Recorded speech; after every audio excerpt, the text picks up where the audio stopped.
safe here. Would you like me to read you a story? Yeah. Okay, well, I have something new for you today. Now, I have to say, because I know a lot of you guys have said in comments and lives and such that you want more Babysitter Club videos, and I think Pride and Prejudice as well. I've polled you guys. I've heard a large mix of interest. Some people saying I want a break, some people saying I want both, some people saying Babysitter Club only. A lot of people said keep both. So I am doing things just a little bit differently, okay? I am going to, and have been starting to, spread my videos out, my reading videos a little more. I was getting sick of it. Like, I wanted to do other stuff too. So now I'm, for the most part, and may move things around depending on what I want to fit in, doing a video, a regular version. I'll take a break for a week. I'll do a rainy version, and then I'll take a break for a week, and then do another. So like Babysitters Club chapter 3 and 4, and then the next week nothing. The next week after that it'll be the rainy version of Babysitters Club, nothing after that, and then Pride and Prejudice. That's what I've been doing. I may pivot only to Babysitters Club for a moment because that's having its moment. Everybody loves it. It's a vibe, and so I'm playing it by ear. I'm posting things, polling you guys. But, and by the way, if you want this playlist, I'm sure I'll link it here. We'll have the videos in order, so you can watch any of the first chapters if you'd like. But somebody in one of my lives, one of my cozy supporters, one of my YouTube members, actually, of which there are only a few currently, she suggested reading Goosebumps, and I was like, she's like, it's perfect for the season. I was like, oh my gosh, you're right. By the way, you can skip. I always do timestamps, so there should be timestamps if this is boring and you want to just hear me read it. But I was like, what? Oh my gosh. I should have started reading this on September 1st and read it through September and October and paused everything else. Because hello, it is so spooky. My first thought was, is it going to be a little too scary for sleep, to help people sleep? But they're not that scary. But I said okay. Before I started filming, I was looking at my content calendar, and I'm like, alright, so Babysitter Club is here, Pride and Prejudice is here. I have all these fall videos coming out. Like, I don't know, like, where I'm gonna move things, and I'm like, you know what? I'm going to do it. I'm going to figure it out. I'm going to film this. So I'm gonna film this, and I don't even know when I'm gonna release it, but I would like to release it in October. And I don't know. You're gonna have to tell me if you want me to keep reading it or not. I collect Goosebumps books, by the way. Every time I go to a thrift store, which is often, I look for them, and somehow this was the only one that I could find. I was like, what the heck? However, I think this is a good one because it has Slappy, who is one of the iconic Goosebumps characters, and also it's a newer looking book, like, compared to some of the ones I've bought before, so I'm excited. We're just gonna read and enjoy it for a bit, and you have to tell me if you want me to keep reading, okay? I'm a huge Goosebumps fan. Like, how I don't already have like a Goosebumps G on my arm is absolutely beyond me. It's because it's like kind of ugly, but one day we may see it because I'm obsessed.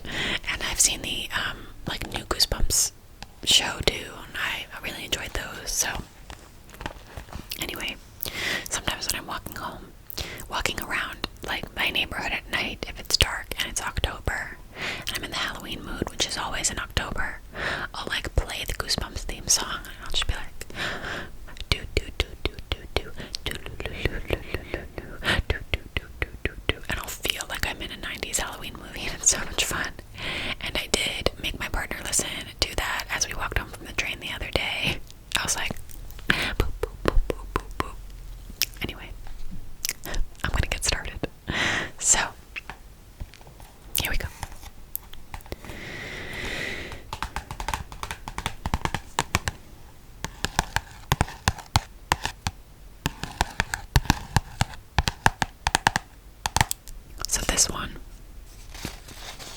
is called Son of Slappy. I should say that R.L. Stine is the author. My favorite author, by the way. Iconic. I took his masterclass. Iconic. Well, so this is a little message from R.L. Stine. We're gonna start here. Welcome. You are most wanted. Come in. I'm R.L. Stine. Welcome to the Goosebumps office. Just step around that big hole in the floor. We call that hole the bottomless pit. Do you know why? Because it's a bottomless pit. Haha. We filled the pit with alligators once, but it didn't work out. The alligators escaped and started swallowing people in the office. I hate when that happens, don't you? Yes, that's the laptop I use to write all the Goosebumps books. I know it looks strange. That's because someone's lap is still attached. Don't touch it. I think it's contagious. I see you are admiring the wanted posters on the wall. Those posters show the creepiest, crawliest, grossest villains of all time. They are the most wanted bad guys from the most wanted Goosebumps books. I am telling their stories in the Goosebumps Most Wanted series. Yes, that face with the wide, evil grin and the glassy stare belongs to a ventriloquist dummy. His name is Slappy, and he may be the most ghoulish villain in Goosebumps history. A boy named Jackson Sander can tell you all about him. Jackson found himself living a double nightmare with Slappy and the son of Slappy. To his horror, he quickly learned that two Slappies are not better than one. Go ahead, read Jackson's story. Better read it with all the lights on and all the doors locked. You'll quickly find out why Slappy is most wanted. Chapter 1. My name is Jackson Stander. I'm 12 and I know a secret. You don't have to ask. I'm going to share my secret with you. When I tell you what it is, you might laugh at me. My sister Rachel laughs at me. She rolls her eyes and groans and calls me a goody-goody. But I don't care. Rachel is in trouble all the time and I'm not. And that's because of my secret, which I'm going to share with you now.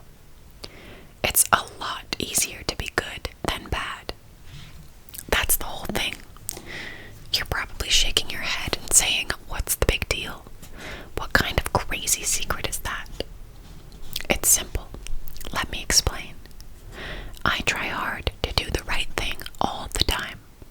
I try to be nice to everyone and work hard in school and to be cheerful and kind and help people when I can and just be a good dude. This Rachel makes me sick. She's always poking her finger down her throat and making gagging sounds whenever I say or do something nice. Rachel is a real sarcastic kid and a troublemaker. She likes to argue with her teacher and she gets into fights with kids in her class.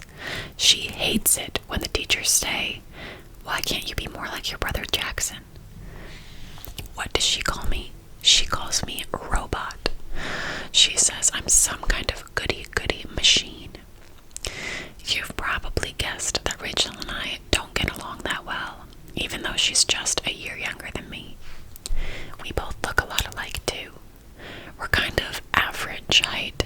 We have straight brown hair and brown eyes, and we both have freckles on our nose and dimples when we smile. Rachel hates her dimples and her freckles. She says she hates it, that she looks more like Dad than Mom. Of course, that doesn't make Dad very happy. He calls Rachel a problem child.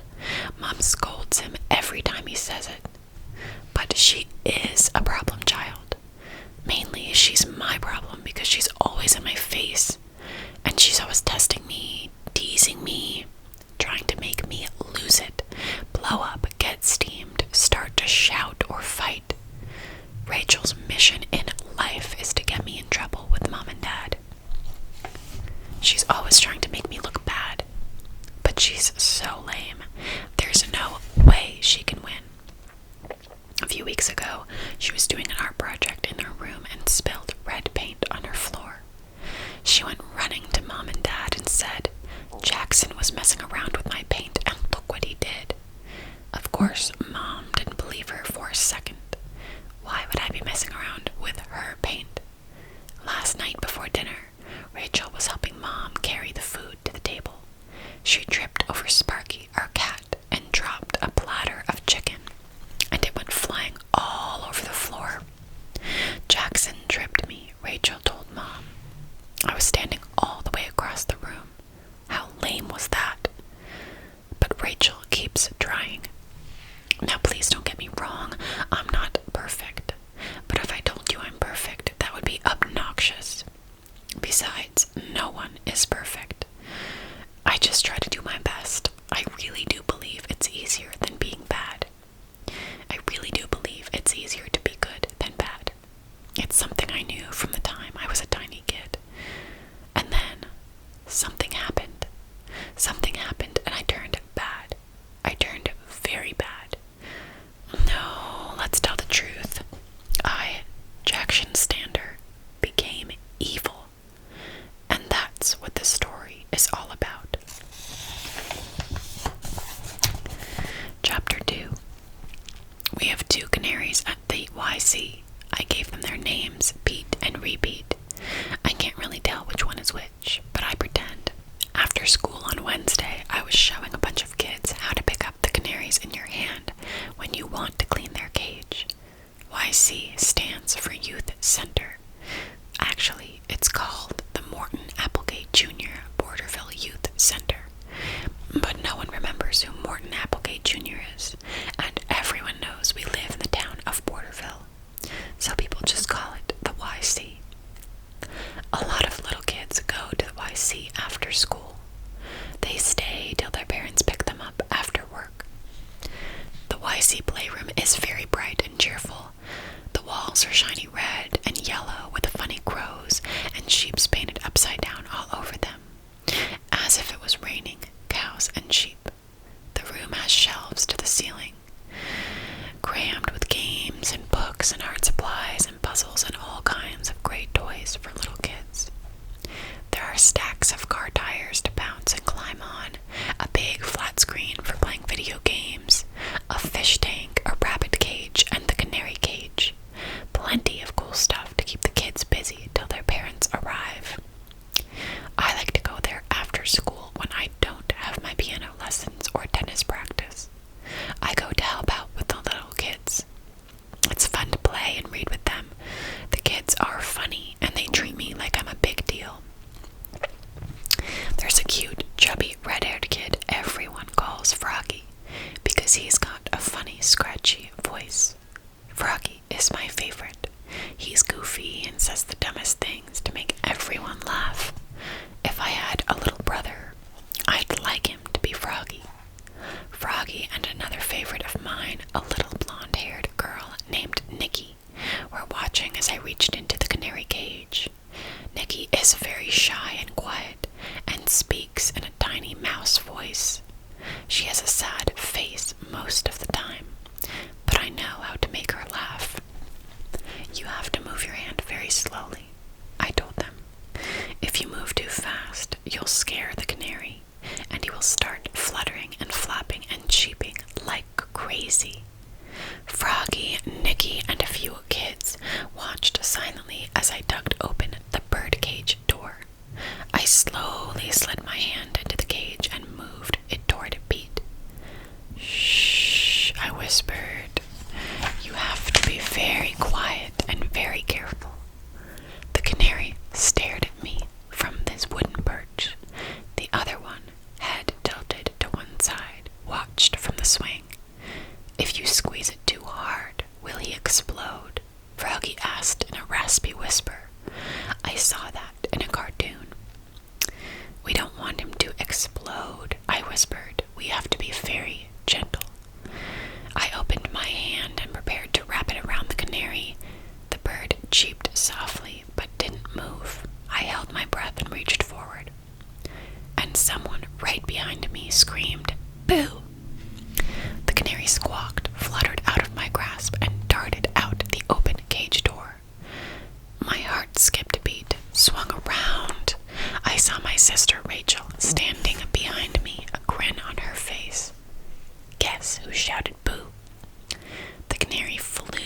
ceiling. Kids shouted in surprise. They chased after him. The frightened canary flew in wild circles, round and round the room. He darted low. "Catch him," I cried. "Somebody." The hands grabbed at the tiny yellow bird. He swooped high again and then headed toward the far wall. Kids shrieked and ran after him. "No!" A scream burst from my throat. I could see where he was flying. "Close the window," I shouted. "Hurry, close the window." Chapter 3. "No!" I cried out again as the frightened little bird darted right to the open window. Miss Lawson, the head YC counselor, made a frantic dash to the window, but she didn't get there in time. The canary made a soft clunk as it flew into the glass pane above the opening. The bird fell back. He caught his balance midair, dropped a few feet, and tried a second dive. But this time, Miss Lawson was there. She slid the window shut just as the canary reached it. Once again, the little bird bounced off the glass. I raised both hands like a catcher's mitt and caught him on the first bounce. Gently, I wrapped my hands around him. My heart was beating so hard, the canary buzzed like a bumblebee. He made weak, cheeping cries as it struggled to catch its breath. I carefully set him down on his perch and latched the birdcage shut. I could see the worried faces all around the room. "Pete is okay," I told everyone. I narrowed my eyes at my sister. Rachel hadn't moved.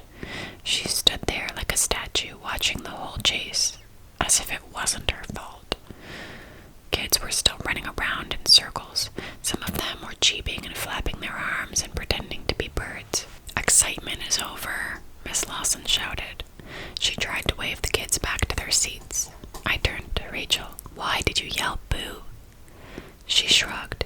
"Beats me. Just a joke, I guess." "Ha ha. Funny," I said. She snickered.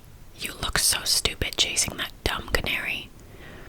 "Rachel, the kids would be really upset if the canary flew away," I told her. She rolled her eyes. "Sorry."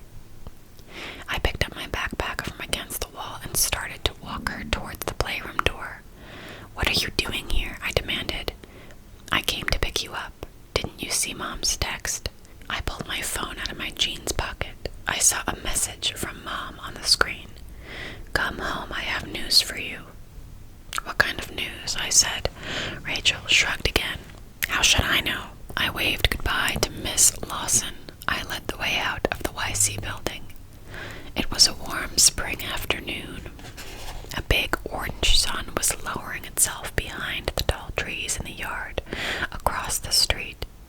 The YC is 3 blocks from our house. We started to walk. Rachel kept deliberately bumping me with her backpack. Once she swung it so hard, she knocked me off the sidewalk. That made her giggle. "Are you just coming from school?" I asked. "Why are you so late?" "They kept me after. It wasn't my fault." "It's never your fault," I said. She swung her backpack. I dodged away. "Want to make a deal about it, robot?" "Mr. Perfect Robot," she snapped. So I got in trouble. Big whoop. "I wonder what Mom's news is," I murmured. "Your Martian parents have come to take you home with them," Rachel said. I laughed. Sometimes she's pretty funny. "Jackson, can you help me with my math homework tonight?" she asked. We waited for 2 kids on bikes to zoom past. Then we crossed the street. A warm breeze made the evergreen trees on the corner quiver and shake. "I can't," I said. "I'm going over to Sticks after dinner. Help him with a project." "How can you go to Sticks?" she demanded. "You think Mom and Dad will let you go out on a school night? When are you going to do your homework?" "I already did it," I said. "I did it all in school before I left."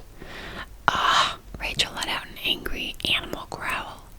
She wrapped both hands around my neck and started to strangle me.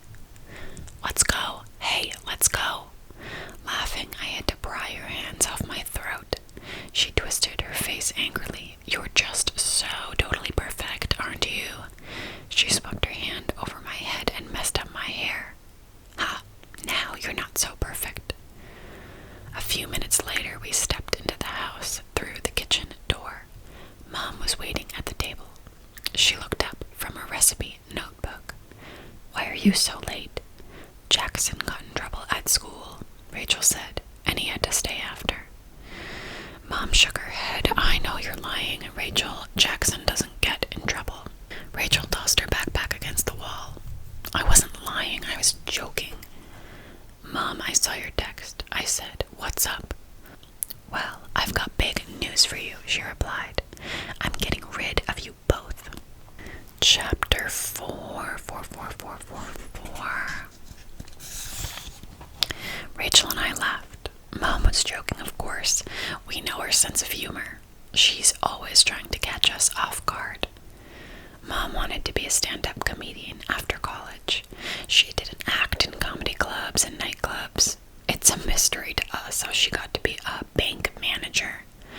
Dad says she's the funniest bank manager in the U.S. Don't laugh, I'm serious. I'm getting rid of you both. For spring break. You've been invited to stay with Grandpa Whitman. Rachel groaned. Oh no, he's totally creepy. And I hate that scary old house filled with dolls and toys and all his weirdo collections. Give him a break, Mom said. He probably thinks you're weird, too. Not funny, Rachel said, frowning. Everything in that house is scary. Did you know he collects poisonous spiders? Only for snacks, Mom joked. And what about that frightening caretaker of his? Edgar, Rachel said. He creeps around the house in his black suit and hardly ever talks. He looks like he belongs in a horror movie. Mom snickered. Have you seen yourself before you brush your hair in the morning? Pretty scary. Not funny, Mom, Rachel snapped. I'm serious. I hate that house. Every room has something scary in it, she shuddered. I think Grandpa's house is awesome, I said. I love all that weird stuff he collects. Rachel, remember that whole shelf of man-eating plants? She shuddered again. Grandpa wanted me to stick my hand into that plant and see what it would do. How sick is that? He was teasing you, I said. No, he wasn't, Rachel insisted. Mom shook her head. Rachel, why don't you have a good attitude like your brother? Because I'm human, not a robot, Rachel replied. He's your grandfather and he loves you too, Mom said, and I think he's a little lonely in that big old house with just the caretaker, Edgar, to talk to. You'll have a good time with him, and it's only a week. I'm there, I said. I bet he has some cool new collections. A whole week, cried Rachel. Mom, he has no Wi-Fi. He has no cell reception. I'll be cut off from everybody. I'll be cut off from the whole world. How will I talk to my friends? Smoke signals, Mom said. Tell you what, I'll ask your dad to buy you a carrier pigeon. It'll carry notes back and forth. It's like an old-fashioned internet. You'll love it. How funny are you, Rachel said. Not. But she could see that we had no choice. Mom has already told Grandpa Whitman that we would be happy to visit him. And a few days later, Rachel and I were on the bus, taking the long ride to Grandpa Whitman's house way out in the country. Rachel tapped away on her phone, sending messages to her friends. I had my portable game player to keep me busy. I carry it wherever I go. I love to play Chirping Chickens. To tell you the truth, I'm obsessed with that game. I love making chickens fly at the giant warthogs. I love the chirping sound they make and the sick splat when they hit. I'm up to level 12. I just love the game. It's one reason I'm never bored. I can play Chirping Chickens for hours. After a while, Rachel lowered her phone to her lap. She turned to me and bumped my arm. I almost dropped my game player. What's wrong? I asked. She raised her dark eyes to mine. Grandpa Whitman's house is scary. Something bad is going to happen, she whispered. I just know it. Chapter 5. Rachel's frightened expression gave me a chill, but I forced a laugh. Stop being you shut up? She shoved me, but I started to elbow her ribs. But I stopped myself just in time. What was the point? She was determined to have a bad time. As the bus bounced along, I thought about Grandpa Whitman. His house was over 200 years old. He said he needed a huge old house with lots of rooms because he's always been a collector. He started collecting baseball cards when he was our age. Then he collected comic books. Then he moved on to puppets and weird dolls. His collections got stranger and stranger. Last time Rachel and I visited, he showed us a closet filled with shrunken heads. Shrunken human heads. Seeing those shriveled, puny heads made Rachel a little sick. She actually turned a pale shade of green. I think she hated Grandpa Whitman's house ever since. I know she had some nightmares after we got home last time. The bus turned onto the narrow road that led to Grandpa Whitman's house. We drove under the tall trees in deep woods. They tilted over the road, making it almost as dark as night. You'll be okay, I told her. Just don't open any closet doors. Don't worry, I won't open any doors, Rachel said. I can't wait to see his new crocodile pond, I said. Her mouth dropped open. Joking, I said. Maybe I'll stay in my room. That's dumb, I told her. You know Mom is probably right. Grandpa Whitman must be lonely all the way out there. We have to cheer him up, be good company, and maybe we can help him around the house. You know, do some chores that he can't do. Goody goody, Rachel murmured. She stared at her phone and groaned. No bars. Do you believe it? How can people live here with no cell phones? Before I could answer, the bus squealed to a stop. I glanced out the window. I saw the long gravel driveway that led up to Grandpa Whitman's house. Here goes, I murmured. We climbed down from the bus. The driver helped us with our suitcase. I watched the bus rumble away. Then I turned and led the way up the driveway. Our shoes crunched on the gravel. We brushed past tall grass that had grown over the sides of the drive. The wild grass and weeds stretched up the sloping hill toward the house. The big house soon came into view. Giant oak trees guarded the front. They cast a shadow over the house, turning it an eerie shade of blue. Cawing crows flew low over the roof, circling the two tall chimneys on each side. It's like a horror movie, Rachel stammered. Like a haunted house in a horror movie. Stop scaring yourself, I said. So there are crows flying around. What's the big deal? At least they're not bats. The bats don't come out till night, Rachel said. My suitcase started to feel heavy. I shifted it to my other hand. I glanced up at the house. The windows were all dark. The screen door on the front porch tilted off its hinges. Lots of gray shingles were missing on the front wall. We walked closer. I could see a small vegetable garden at the side of the house. The high weeds in front gave way to carefully mowed lawn. Tall pink birds, dozens of them, covered the lawn. They didn't move. They were made of plastic and metal. Grandpa Whitman's collection of lawn flamingos. He bragged that he had more flamingos than any zoo. Rachel laughed. Those birds are so ridiculous. Why on earth does he have so many of them? Because he's a collector, I said. I started to say something else, but I stopped. Was that a boy sitting at the edge of the front porch? He sat stiffly. His skinny legs were crossed. He was dressed in red and wore shoes. His black hair gleamed in the sunlight. He didn't move as we walked toward him. He just stared at us with a big grin on his face. Who is that? Rachel asked.